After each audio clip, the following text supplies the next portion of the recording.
Hey, Harpslingers, welcome to the Harpslinger Podcast, where each and every week we hang out with the greatest harmonica players in the music business. If you're watching this on the Honer Music Facebook page, at the bottom of the live chat, there's a share button. We encourage you to share that to your own personal profile. Help us spread the word about the Harpslinger Podcast. All these amazing harmonica players that we've been getting on this show.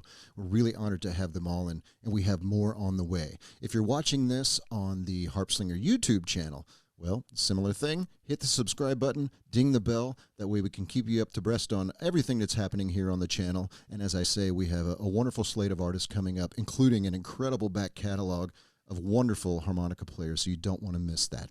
All right, without further ado, my friends, my next guest is an American master harmonica player and an innovator whose unique and compelling style can be heard on scores of recordings in a variety of genres. Equally at home with a range of musical styles including jazz, bluegrass, country, and pop. He's both a solo artist, sideman, session player for some of the Nashville's biggest stars, and has played and recorded all over the world. He's a great, ladies and gentlemen. Check it out. Here he is, Mr. P.T. Gazell. How you feeling, P.T.?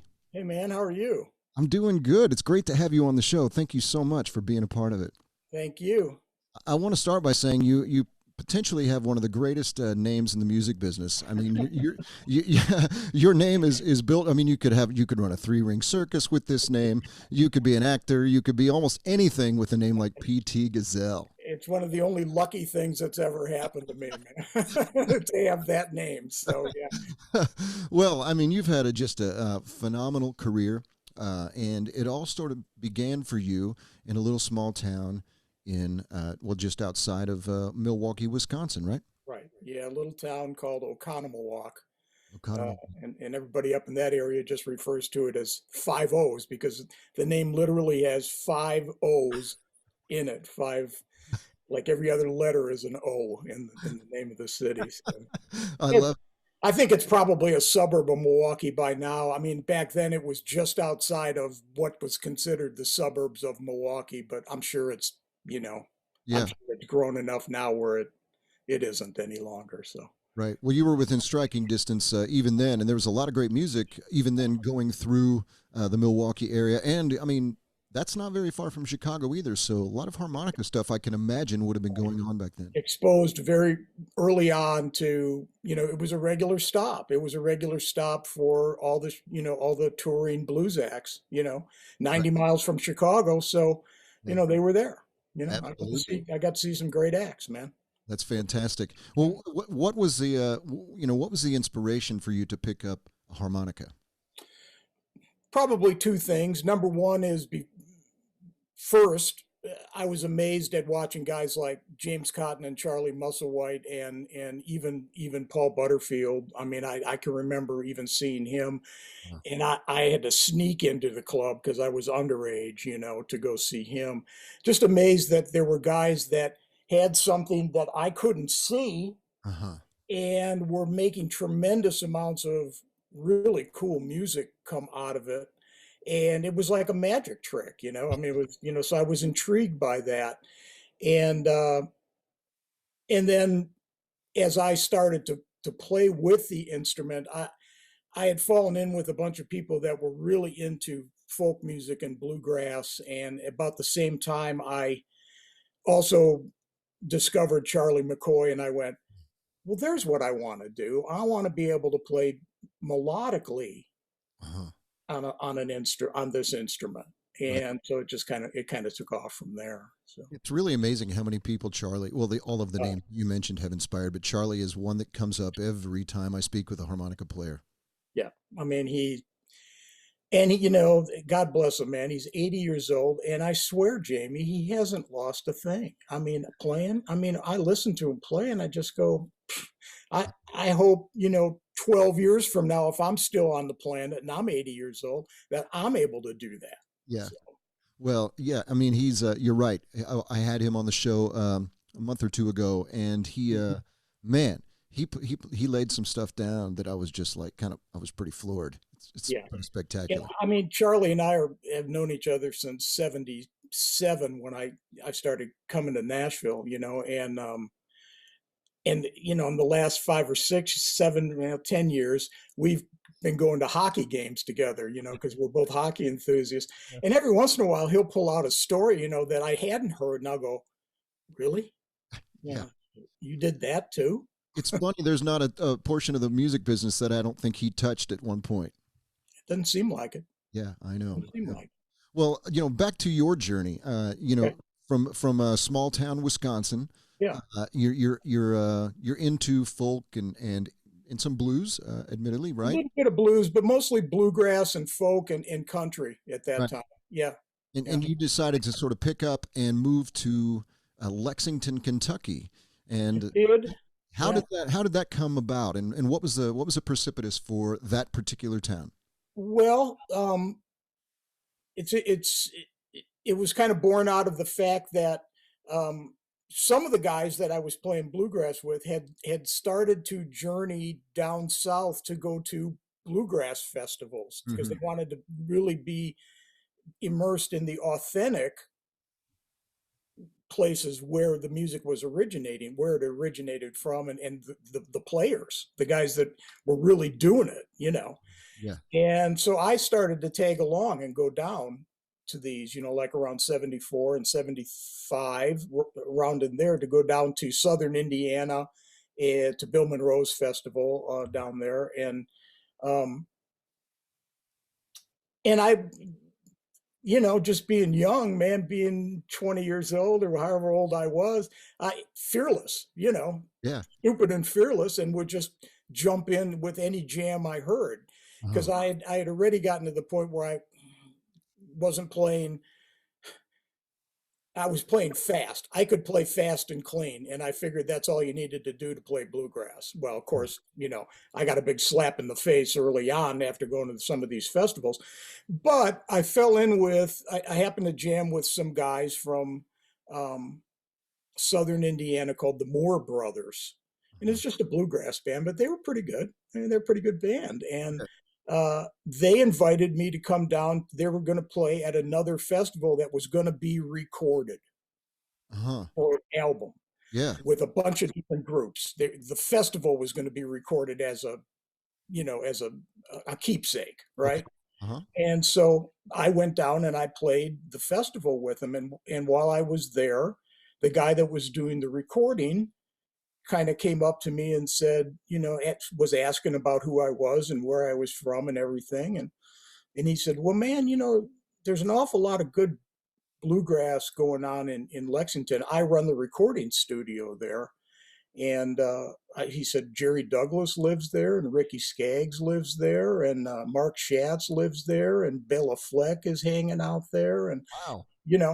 And he said, I don't have anybody that, he said, Charlie McCoy plays on a lot of gospel stuff as well. And we don't, and so a lot of these acts that are coming up to record at my studio, I need a harmonica player. He said, so would you consider moving to Lexington? And of course, being whatever age I was, I went, sure, yeah. I'll move to Lexington.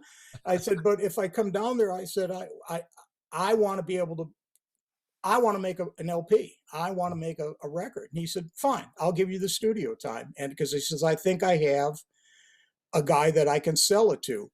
Well, it turns out the guy he was going to sell it to was Barry Poss, who had just started Sugar Hill Records. Okay. Out of North Carolina. So that's kind of how the whole thing kind of got rolling. And you ended up being the first or second artist on that label. Second release on Sugar Hill. Ricky Skaggs' album was first, and I was the second release. Yeah. Okay. Are there two Sugar Hill records? Because one of them. Yeah. Okay. Yeah. But I think the one you're thinking of came into existence after this one. Okay. Fantastic. I believe. Yeah, and that's a hip hop label. So I was thinking, wow, that's a big departure there. They've tried it all. Yeah, and I wondered about that. I always wondered if there wasn't any kind of legal wrangling about that, after the fact, but I don't know. Yeah, I guess not. Well, so this studio is this the studio that you made your seminal record?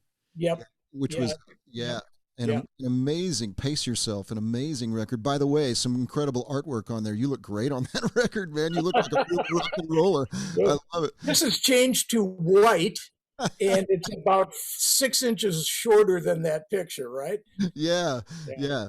Well, yeah, that's fantastic. So you had some incredible musicians on that first release Yeah, of yours. well, Ricky Skaggs and Jerry Douglas were on it, and a good buddy of mine from Wisconsin came down and lived with me for a while, and we were working. We were doing live dates as a Mhm. duo, and he played rhythm guitar on it. And oh gosh, I'm embarrassed. I can't remember his name. I see his name all the time. Really good mandolin player. Another really good mandolin player from North Carolina came over and played on several cuts. Okay. Um, yeah, so I mean, yeah, it was Wow. yeah, it was great. It It was sounds like a hotbed. Isn't it interesting how different parts of the world or our country specifically become these little, they yep. just pop up like a big It just flame. it does it and it's interesting because it was only for about 3 or 4 years, Okay. and then it was over. I was there. I was there probably in the year 2.5 of the 4 year cycle, and then I was there for 2 years in Lexington, and then I left, and it wasn't long after that that Ricky and Jerry both decided to come down to Nashville as well, and then the whole thing just kind of Yeah. disintegrated. Yeah, Right. Right. That's wild. Well, yeah. so did you just wake up one day and decide, you know what, No, I want to play in Nashville? no, no. What happened there was there's a bluegrass artist, legend, J.D. Crowe, Uh-huh. uh, that was working around, basically based out of Louisville, I think. Um, and the public television station in Lexington, JD had just cut a new record, and he had been in Nashville to record it and used Charlie McCoy, Uh-huh. and he used a steel guitar player named Jim Murphy Okay. on the record. And the public television station in Lexington wanted to were running a series on artists, local, Kentucky artists. Uh-huh. And so they asked him if he would come and do a show, and there was a way for him to promote his new record. Well, he got the steel guitar player to come up from Nashville to do the show, but McCoy wasn't available or whatever the reason was. So they asked me if I would come and do Charlie's parts, right? Right. Right. So I did. And it turns out the steel guitar player that they brought up was the band leader for Johnny Paycheck at the time. And so we did the show, and he says to the steel guitar player, says to me, he says, "Man, Paycheck just hired some harmonica player to go out with us." He said, "The guy is awful." He said, he's terrible. He said, "Would you be interested in moving to Nashville?" And he says, "I'll get you the job." And I said, "Well, yeah, I'll do that." And thinking, this is never going to happen. Right. This ain't going to happen. Right. So sure enough, a day later, the phone rings, and it's the steel guitar player. He says, "You got the job on my recommendation. We're playing in New York State this weekend. If you want the job, we'll be through to pick you up tomorrow night." Oh, wow. That's a great story. So that's how it started. And I, you know, again, being however old I was at the time, and, my wife, of course, is always, basically would panic quietly through all this. And I would just go and plow straight ahead, Right. but that worked out, and it worked out to be a great gig. And I eventually, about a year later, I made the move down to Nashville, and continued to, I've been here since. So, Right. yeah. Okay. Well, Paycheck was a huge country artist Yep. and also a notorious wild man. I mean, Yep. you must have some. I mean, that must have been an experience being on the road with Johnny Paycheck. I can pretty much sum it up in a couple of paragraphs. When Paycheck was interested in his career and not doing Whatever things else. he shouldn't have been doing, Right. in my opinion, probably one of the five greatest male country singers of all time. When he would be interested in Jamie, and sing a ballad, the hair on your arms and neck would stand up on stage, and it didn't matter how many times you'd heard him sing the song. I mean, it was that good. Uh huh. Okay. Yeah. but at the same time, he had a lot of demons, man. And he really didn't take care of himself, and he didn't take care of his career the way he should have. So, Right. Wow. Yeah, and he was a great bass player. I hear one of the best in Nashville. he was not. What he was even better at is when what he made a living at in town when he first, how he survived was being a harmony singer on records. Okay. Basically, him and Roger Miller for a time basically sang on everybody's records. Wow. I didn't know that. Yep. Wow. That's amazing. Yep. So you spent a good deal of time. What were you with him for 5 or 6 years, something I like was with him for 3 years. 3 years? From 77 through 80. So it may have even been 4 years, the summer of 77 and then 3 years, running from there. So. And you ended up with Mel McDaniel, another great country. I did. I came off the road for a while and did sessions, and then I took a job with Mel, and I worked for him for about 3 years, and then I pretty much decided I wasn't going to be a sideman and just work the road anymore. I stopped doing that. It's grueling. Yeah, I really had visions of moving into the just doing full-time session work, and then I started to do that and became kind of. I really became disillusioned with not only that thought, but because it's a whole other discipline, and I really had these ideas in my head about how I wanted the harmonica to sound and what kind of music I really felt comfortable in playing, and didn't always deliver that to the producers in the studio. They were looking for something a lot more basic than what I thought. Right. It's a whole other discipline. Plus, I was just disillusioned at that working up to 1988 with the fact that I couldn't play what I was hearing in my head on a diatonic harmonica, because I had just spent. I mean, when I first came to town, most of the three of the guys in Paycheck's band came from a very extensive Western swing background. Those cats were used to playing section arrangements, and I had to be part of the arrangement. I mean, we had a steel player and a guitar player, and they wanted me to play one of the parts. It was 3-part stuff, a lot of horn lines, right? A lot of arrangements. So I was consequently having to stack up 2 and 3 harmonicas and jump back and forth. And it just never, I mean, I could do it, but it just never, it didn't have the fluidity, and to me, it wasn't believable, right? Okay. And so, right. I'm probably jumping ahead of where you want to be, but no. basically what happened was in 1988, I basically said, I'm taking a big time out. I'm done. I'm not playing. I can't play what I want. I can't play what I'm hearing. And I'm just going to leave it alone. And so I walked away. That's amazing that a player at your level, as successful as you were already, that you were able to put it down. Never really thought much about it. I guess I figured I was done, and I was done. I'm going to be done. And so I'm done. And I walked away, and I literally did not play a note for 15 years. That's unbelievable. I mean, what did you do in that time period between? I learned how to be a post-production audio engineer for film and television. And I did that. I did that. I continued after I started playing again in 2003. I continued to do that up until about 2010. I did both. And then I finally recovered retired from engineering. Right. Or recovered. Or recovered. Yeah. Right. Or recovered, sure.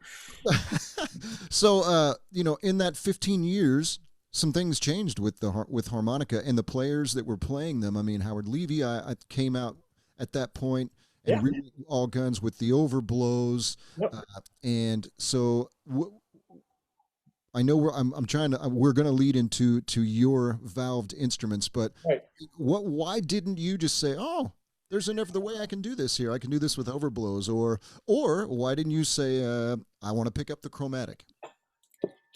I can answer the second question first. Okay. That's been an ongoing, that's an ongoing theme that a lot of diatonic players get, that question, right? Uh-huh. Okay. They're just two totally different instruments. They don't sound the same. They don't evoke the same emotion, and Right. they don't evoke the same emotion with an audience, do they? No, I don't think they do. I don't think they do. And so the first part of your question is I would say where I am today is a very, at least as far as I'm concerned, is an incredibly serendipitous thing for me. Mm-hmm. Because, and you touched on it, in '88 when I walked away, I guess I had heard Howard Levy's name maybe once or twice at that point in my life, but had never heard even him play. Mm-hmm. So I walked away and was totally not, I mean, I had no idea. I mean, somebody threw out the term overblow and I went, okay, I don't know what it's some magic that he's doing that allows him to fill in the missing notes. Yeah. Okay. That's as much as I knew about it. Uh-huh. So I wasn't exposed to any of that revolution, that incredible revolution that Howard started. Okay. Uh-huh. Uh-huh. I wasn't exposed to any of it. In 2003, when I decided, I decided I might want to start playing again. Now hold it right there. What was the reasoning? What was Well, okay. So the reasoning was I was doing post-production engineering, and a younger video editor that I was working with, he's probably 20 years younger than me, maybe. Okay. Mhm. Was doing a documentary. He had put together a documentary, went and shot it and was editing it and did interviews on the Station Inn here in Nashville, Sure. the world famous Station Inn. Yeah. Okay? And so I was going to do the audio portion of the documentary for him. So I was working with him, and he was showing me interviews, and he was saying, yeah, here's a cool guy. This guy is named X. And he said, you ever heard of that guy? And I said, yeah, I know who that is. And about the fourth time he asked me who somebody was, in relationship to the world famous Station Inn. And I said, yes. He said, he stopped me, looked at me and said, well, how do you know all these people? And so I said, well, I used to be a musician here in town. I mean, I used to work as a musician. Yeah. And, and he said, well, what are you playing? I said harmonica. And I had heard of Google. So we're talking 2003 now, right? Okay. All I'd right. heard of Google, but I didn't know anything about Google. So I see him go to this page called Google, and he types in my name. And all this stuff comes up. Wow. What happened to P.T. Gazell? Where is P.T. Gazell? Yeah. I heard P.T. Gazell died. Oh, no. The rumor mill, even on Google. Yeah. And so I go home and I start thinking about it. I go, I wonder if I've still got an audience. I wonder if people are even interested if I was to start playing again. Mm-hmm. So I called Jelly Roll. Love Jelly Roll. I called Jelly Roll, my old buddy, and I said, I'm thinking about playing. He goes, okay, cool, you should. He said, but if you're going to do that, the first thing you got to do is go to SPA with me. You got to go to the SPA convention. I'd never been to one. And so we went, and I was dumbstruck by how the instrument had grown up in 15 years and the players and what they were doing. I never played a note that convention. Wow. I just sat there, and people would come up, aren't you going to play? And I go, Oh, it is an intimidating environment, I must say. I mean, I couldn't believe what people were doing, and I kept hearing these notes that I didn't think existed on my harmonica, right? Yeah. And so I was like, and they started to fill me in on, well, there's if we gap the reeds a certain way and we do a certain sort of embouchure, that we can produce a false note that normally you wouldn't be able to get. And those are some of the false notes that we need to fill in the chromatic scale. So I'm like, okay. So about that time, it's also the same year, and I don't know if you remember this, but it's also the same year that they introduced the XB40. I do remember that. Remember that harmonica? Uh-huh. Well, that harmonica claimed you could, and it did, you could bend literally every note on the harmonica, blow and draw. Wow. Okay. Right. So my old buddy Rick Epping, who from Hohner, who was still worked at Hohner at the time, happened to be at the convention. He remembered me, was glad to see me, and gave me one of the harmonicas and said, "I'd love for you to, play it." And I did, and I went, "Wow, this thing does everything that I'd hoped an instrument could do." But it was about this big. Yeah. And there was something about the tone that I didn't care for, and was just kind of, I don't know. It was big and bulky, right? Well, it wasn't that bulky, but it was just big, and it had a much bigger sound than, you know what I mean? Uh-huh. And it had a different tone. It had a different tone. When I hear him play it, and I hear people like James Conway play it out of Chicago, James Conway, and they play Celtic or Irish music on it, it sounds fantastic.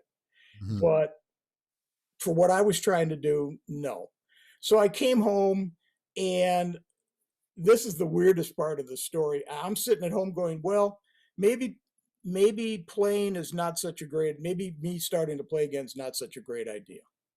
Maybe I've missed the mark here, and I should just forget about it again. Literally a day later, there's a knock at my door, and I live out in the country, man. I mean, I'm outside of Nashville. There's nothing. Right. It's this guy that I know from Australia who's in town, decides to come and see me. And he's been a harmonica tinkerer for years. And so I tell him I've been to Spa. And he says, well, and I show him the XB40, and he goes, well, let's take it apart. First thing he wants to do is take it apart. He takes it apart, and he goes, oh, well, there's valves in there, mate. And now, that instrument requires there's more than valves to make it do what it does. But he noticed valves in it, and he says, let's just put some valves on your diatonic. You'll be able to do that. And I went, what are you talking about? And so he says, you got any wind savers here? And I happen to have some from a chromatic. Uh-huh. And so he cut them to size, and he said, I'm going to glue one on the fifth and sixth draw slots of your diatonic. So he put them in there, and then he says, now act like you're blow bending holes 9, 8, and 9 up at the top of the harmonica, and just do it on 5 and 6. And I didn't do it great, but I could do it. Mm-hmm. And I went, oh my God, that's it. Yeah. This is what I'm trying to do, And so I fell in love with this idea. And so he says, well, you don't need them on the rest of the holes. And I went, well, wait a minute, though. But if I do that, if we put them on the rest of the holes, then it allows me to shade and color literally all 20 reeds on the harmonica, not just some of them. Uh-huh. Some of them. It's more like a complete instrument. Yes.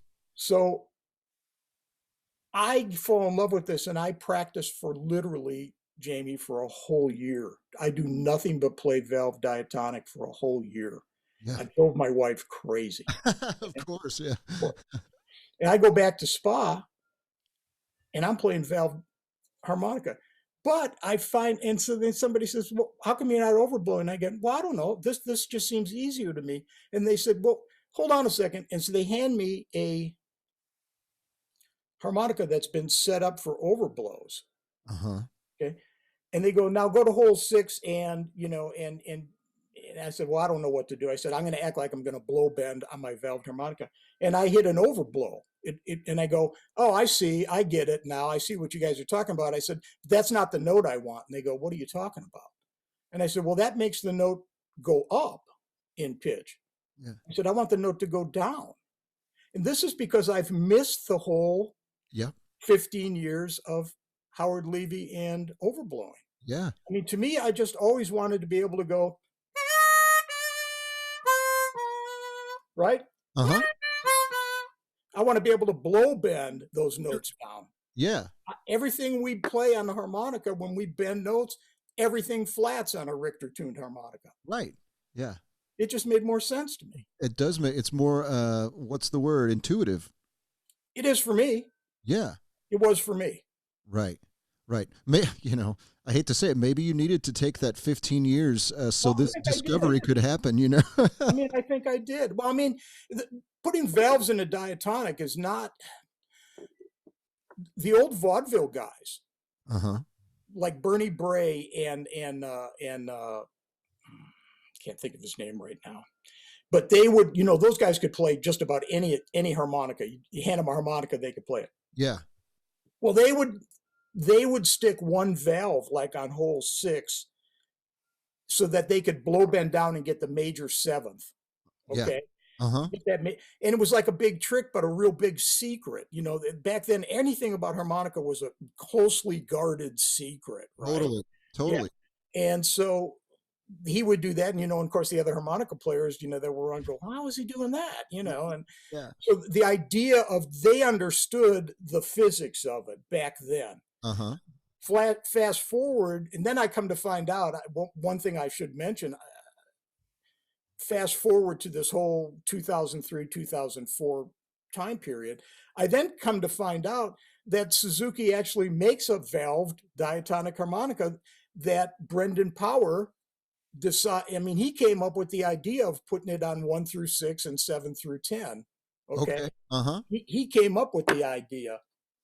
Yeah, he's kind of putting valves on holes 1 through 6 on the draw slots. Uh-huh. And 7 through 10 on the blow slots. Okay. Mm-hmm. He came up with that concept, and I just stumbled into it totally devoid of what he had already done. Okay. Right. Yeah. But the problem was that what was out there, they were using plastic wind savers from a chromatic. Okay. And what would happen is they would pop and rattle on the ones that are internal here. Yeah. You would hear them, and I said, I can't record that way. It's Right. gonna sound awful. Yeah. Right. So I started a year-long search of going to fabric stores and trying to find something that had enough stability to act as a valve, but enough softness that would not make noise and pop and rattle. And after a period of time, I came up with something that I think is a really, really, really good valve. Yeah. And then I started tinkering around with how do you set up the instrument to best accommodate half valve playing. And that's basically what we're talking about when we talk about the Gazell method.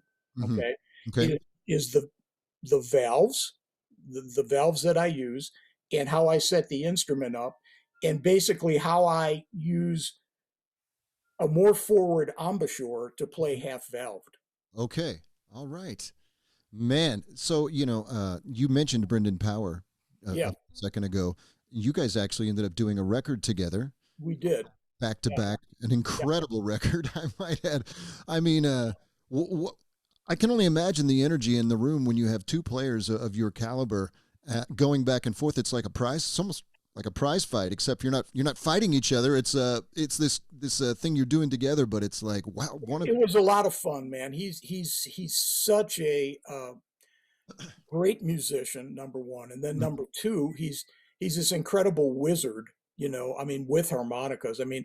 He literally, he'll come up with this great idea, and 2 days later, he set that aside and he's on to some other great, it's amazing. And I've seen him backstage talking to people and say, well, what if we changed the tuning on just this one note and change the tuning and then walk out on stage and play it? And I'm like, wait, no. Count me out of that. I'd like a few hours to rehearse, please. Yeah, exactly. Well, that record is full of great songs. I had some immediate favorites. I loved Broadway. That was fantastic. Thank you. And was it Better Go? Better Go, yeah. Man. Both of us are playing on that. Broadway was a solo piece I did. So yeah. And you both played on Better Go. You had a fiery solo in that from you that I was just wondering. It sounds like there's some effects. No, that's actually Brendan.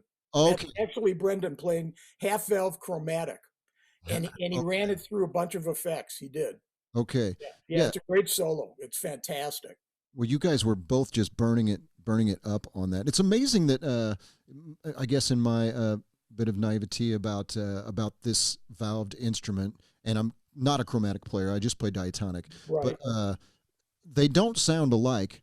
But at times, I was having troubles differentiating uh, Yeah. who was who. I feel like Yeah. your valved instrument.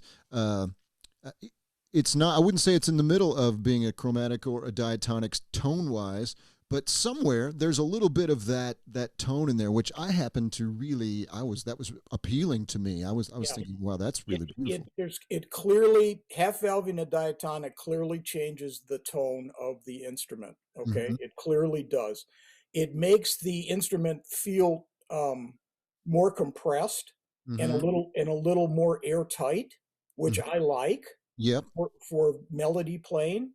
Okay. definitely. Um, and Jamie, I always tell people this: if the sound of a chromatic is all the way over here on the spectrum, and the sound of the diatonic is all the way over here, Hmm. when I an unvalved diatonic, when I half valve a diatonic, it moves the tone towards the chromatic about 30%. Okay, It that doesn't makes. move it. It doesn't move it even halfway. It does start to take on some of the characteristics of a Yeah. chromatic, which I personally like. Yeah, I like it as well. I thought it was really a sweet sounding instrument. In fact, I was playing it in the house. My wife hears diatonic harmonica all the time, and so I was playing your music over the course of this last week. Yeah. And she had been on the porch, and she came in, and she's like, "Wow, that sounds that's really great. What's that? Who's that? What's that?" It is different. It's a different sound for sure, and it does catch people's ears because it's so set aside from what a regular unvalved diatonic sounds like. And You know so what I mean? expressive, so expressive. Yeah. Yeah. Well, I've tried to do that. I mean, the valves have allowed me to be more expressive. Uh huh. Okay. Uh huh. Um, I made the decision to only play half valve for three reasons. Number one, in all three of these are of equal value for me. Hmm. Okay. Number one, it allows me to fill in the missing notes. Right. Okay.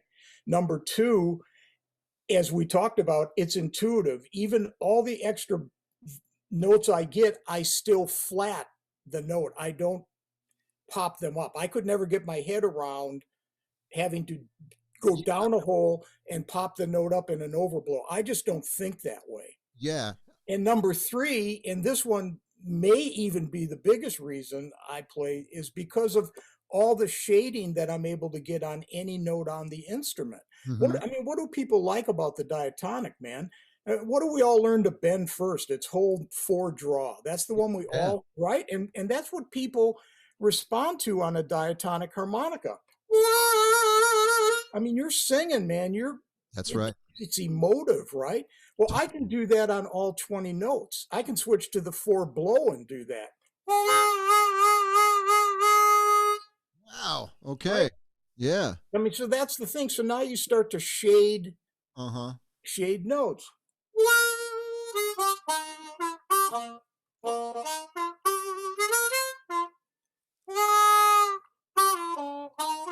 That was a four blow. Wow. So I mean, it's a more expressive instrument to me. Yeah. It does. People always sort of refer to the harmonica or equate it a lot to a voice, a human voice, and I've Right. always thought that was absolutely. And this gives it like that extra 20 yards of of emotiveness and expressiveness. It can do that, it can do that, it's for me, it's really been just a godsend. I mean, it's just really been everything I ever wanted out of the diatonic. I now have. Right. So Right. Absolutely. Well, yeah, another thing that I noticed about this record that I really, really liked, and I was thinking, how long did it take these guys to get this together? Because from my perspective, someone who's been not just a lead vocalist but a harmony singer for many years, to hear your harmonies when you guys are playing together on this record, how incredibly tight it was, and the yeah, counterpoint as well that you're playing against one another, the blend, everything was very vocal, and I just thought, how I mean, I know how long that takes as a singer to get that together with the other guy in the room, who's also doing. And yeah.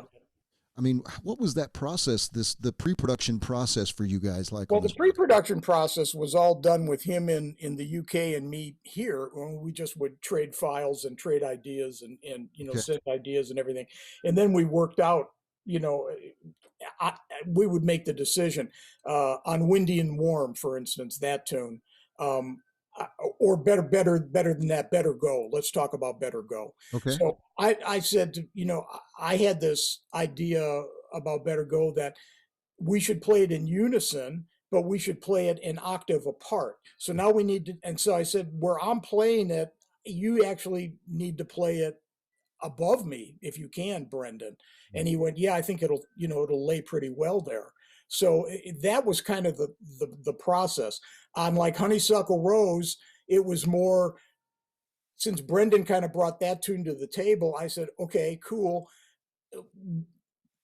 During the chorus part, da da da da da da da da da da, that part, I said, why don't I work out a harmony? That might be cool. Let's put a Yeah. harmony there.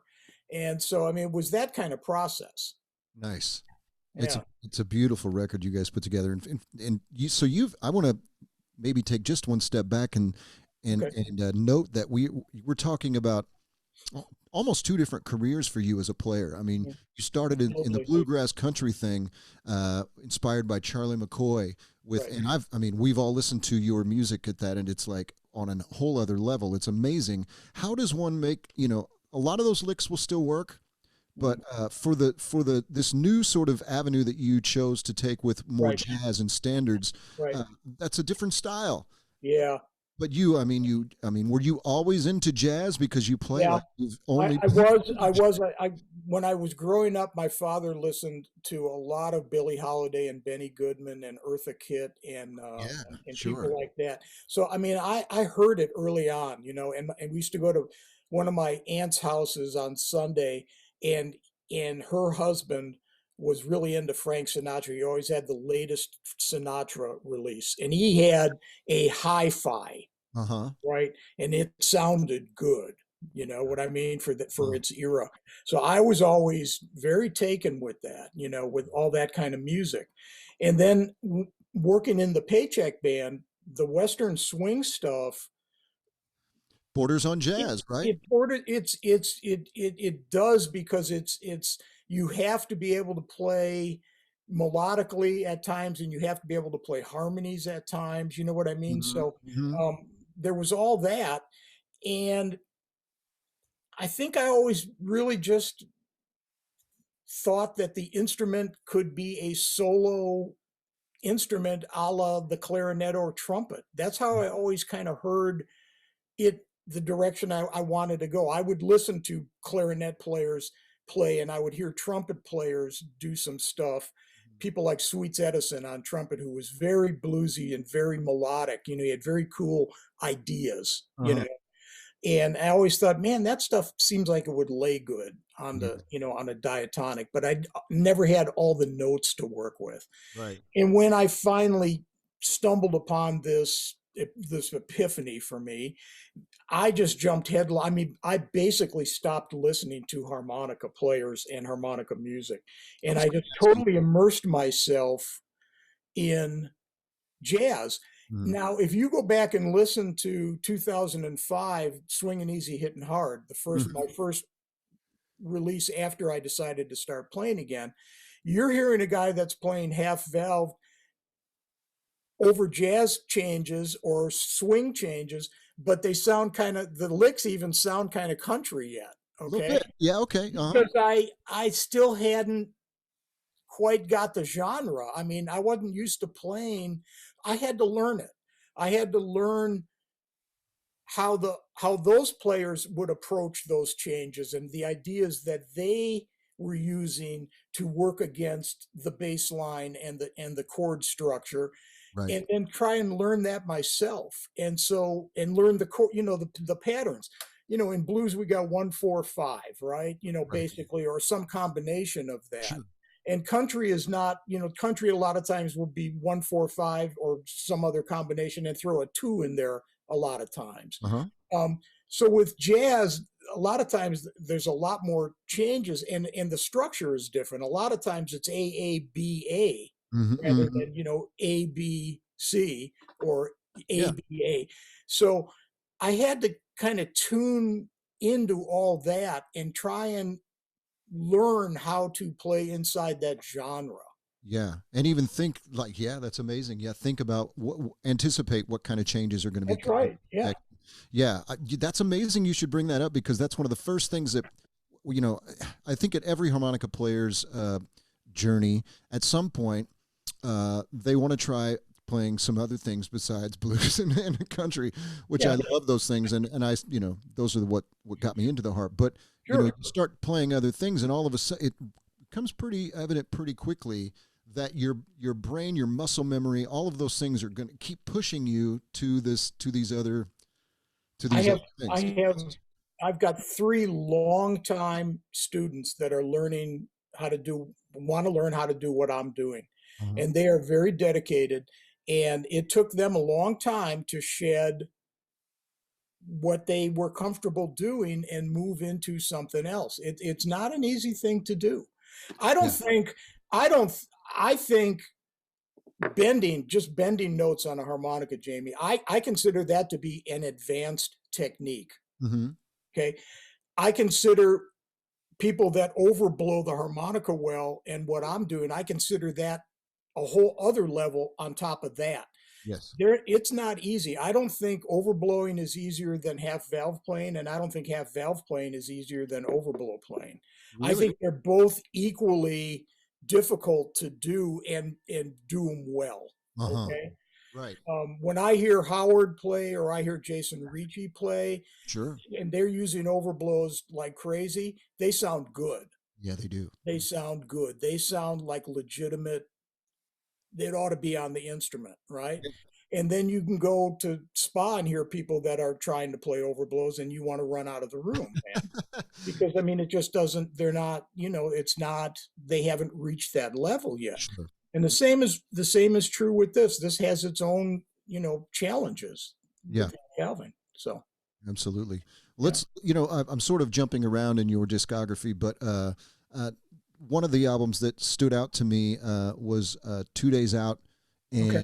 and because I felt like it was interesting because all of a sudden now you're playing with. Well, you mentioned that you were influenced and interested in horns, basically. And then you implement those on this record Yeah. along with the harmonica. Um, there was a section, forgive me, I can't remember what song, but there was a trombone thing happening. Believe it was a trombone, and your harmonica comes in, and it was really seamless. It felt like it was almost coming out of the same instrument or a sibling instrument. It was probably, it was one of 2 songs because I know what you're talking about. It was either "Fixin' a Hole," the cover of the Beatles tune, Mm-hmm. or it was "Pussy Willow." Um, because I had the trombone player play muted trombone, Mm-hmm. and in both of those tunes, I'm using a low D flat harmonica. Okay. So the register, and I had him actually play an octave underneath me. Yeah. So it was really, I mean, we're getting down. I mean, a low D flat is down in that trombone range, man. I mean, it's Yeah. down. Uh-huh. So I just always thought that would be a great blend, if I could pull it off. Yeah. It's very conceptual, actually, I think, of you. Well, I I don't mean, know about that. I hear stuff and they may come and take me away, because of that. But I hear stuff and I go, yeah, I think that might work. yeah, So right. I think it's brilliant, and that wasn't the first time you did that. I mean, you've done that with lap steel as well right on on Madness to the Method, I got Rob Ikes to come in and play lap steel, and who did just, I mean, in fact, I talked to Pat Bergeson, played guitar on the set who's an incredible yeah, harmonica player, yeah, incredible. and he played guitar. Maybe one of the best first position harmonica players I've ever heard. Yeah, Okay. uh-huh. He came in and played guitar on the stuff, and I said I want to have a lap steel to do unison stuff with me, an octave apart for the most part on all these songs. Right. And he said, get Rob Ikes. And I said, Rob plays dobro. And he goes, you should hear him play lap steel. And so I took Pat's word for it. And I mean, Rob killed it. I mean, Yeah, he killed really it. beautiful. And ironically, those two instruments, I've always said, I love lap steel. First of all, it's one of my favorite instruments. Yep. You know, but the harp and the lap steel are one of those. They're not inhibited by you know, frets and stuff. I mean, you can slip and slide around, and you can make all of these microtones and all of this great stuff happen. Same thing with the trombone, man. Same with the trombone. That's right. Same thing, right. Which is why I was attracted to it. So, you're spot on. That's exactly right. So, Method to the Madness. I know that 2 days out was made it to the voting round of for the Grammy nominations. Yeah, so did Method to the Madness. Method to the Madness. That's amazing. I mean, that's an incredible feat for any harmonica player. You know? It's actually madness. It's actually madness to the method, isn't it? Yeah. It's called Madness to the Method. It's an homage to the method. Yeah. Gazell method. Yeah. Right on. Yeah. I love it. Yeah. I know that this year has kind of cut us all a little short with what we had on the docket as far as we were playing live or recording, I suppose. Do you have any plans to get back out on the road at all? I want to. Typically what I was doing prior to the world ending a year ago, March, was I was playing locally at 2 or 3 places about, a couple times a month with some great players here in town. And then a couple times a year, I would go out and I would either go to Europe or go out west and do some dates or something. Uh-huh. And I miss that terribly. I want to get back to do that. I've got somebody in France that is interested in booking me, in Europe, but he said right now, honestly, he said, I'm looking at not booking any dates until fall of 22. He said, I don't think it's going to be recovered until then, to be honest with you. I just spoke with the manager of my band who is in Innsbruck, Austria, and he said the same thing pretty much. We had high hopes for October of this year, but he's like, that's not the indication I'm getting from venues. Yeah, unfortunately, not to bring up a sore subject, but I just read that something like 22% of the U.S. population has now been vaccinated, and that number is significantly lower in the rest of the world. So that kind of shows you where we're still at. Mm-hmm. Yeah, it's frightening. I mean, the thought creeps into my mind occasionally: Are we ever going to get out of this? Oh, I think we will, Jamie. I think it'll I think eventually it will, but I don't. It's the longer it goes on, the less venues are going to be able to survive, and I think it's going to be a whole different. It's going to be a whole different kind of rhythm out there, for how it goes down. And I think even when we do start again, I'm not sure what the money's going to be like. I think we're going to have to suck it up for a while. It's crazy. I mean, it's crazy. Musicians, I think, are used to having to wear a lot of hats.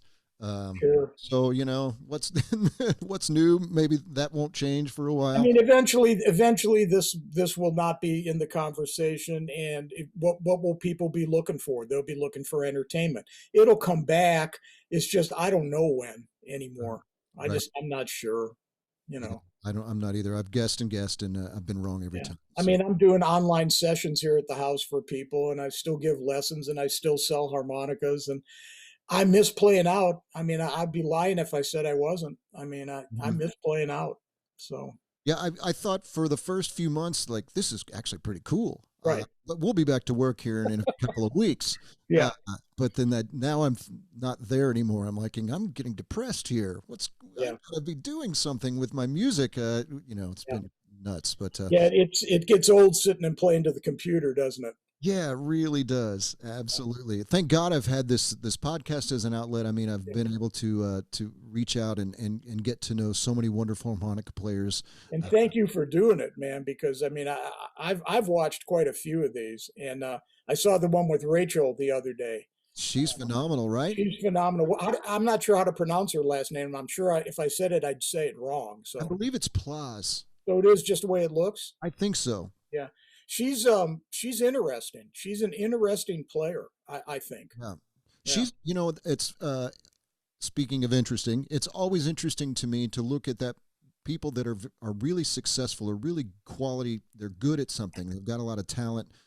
And then you look at the little other satellites around their life, the other things that they're interested in. For her, it's judo and dancing. Well, she was like, she was a judo artist for, artist. I'm deep into the music business. She was into judo, and I think was on the French national team. Took second in the world in her category. I mean, those kind of people are artists. They are, yeah. An artist it's a left brain thing, isn't it? Yeah, it's really wild. I love being around it. I always hope more of that will rub off. You don't have to. Your stuff's good, man. I listened to a couple of things from I think it was Spa 2016 that you played at. Yeah. Yeah, I listened to him the other night, and I thought, yeah, that's some good stuff, man. Oh, right on, man. I'm flattered. I got to say, PT, that was one of the most terrifying experiences of my life. And I'm in that club too. I've been a fortunate guy. I've played on a lot of TV, just like yourself, a lot of TV. I mean, I'm also a singer, as I consider my first instrument. But as Curtis Salgado said, this harp has been my little sort of silver bullet, this little extra thing that I do. But to play in front of those amazing harmonica players at Spa had it running down both my legs. I was I was so stressed out. So I'm glad you enjoyed it. I'm glad I didn't Well, even talking to Charlie, I introduced Charlie McCoy at one of the spas. Yeah. I mean, years ago, we're talking maybe 10 years ago already. One of the times he played Spa, the guy that runs it said, he said, I know Charlie's been a huge influence on your career. Would you like to introduce him? I said, sure, man, I'd love to. And so I'm standing there next to Charlie while, they're clearing the stage. And Charlie looks at me and goes, I know exactly who I'm about to play to. Yeah, he does know, right? Yeah, I mean, because there's like 400 harmonica players sitting in the audience. Oh my God, Oh, it's daunting. So before I let you go, thank you again for being here. This has just been a wonderful, wonderful experience to be able to hang out with you for an hour and talk harp and get to know you a little bit better. I want to make sure that everyone knows, who doesn't already, where they can go to find your stuff online. I believe it's ptgazell.com. That's exactly it. ptgazell.com. It's all there. All the music's there. The harmonicas are there. The two Gazell method models are there, and you can order right from the page. Right. I've finally, during the pandemic, one of the things I did was I made all my music available as downloads as well. It used to only be you could get it in CDs or stream it, and I've made it available as downloads. And I also have mix minus. Every time I do a CD, there's an outdated term. Every time I do a project, I also, when we're done with a mix, I shut off the harmonica and just run the mix again, so that it's a backing track. Yeah. And people, and I did it for me, not for, and people go, where can I get that? So I've decided to, make those available too. And that's been good. That's wonderful. Is your entire discography available there? Like Pace Yourself, is that available there as well?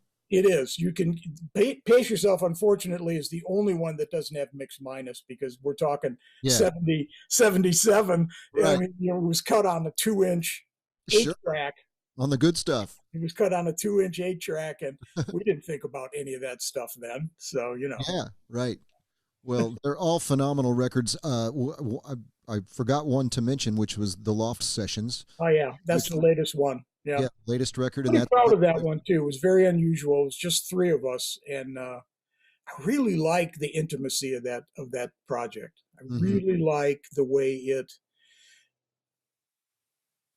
I like the way the instruments sound, and I like the space. I really like the space in that project.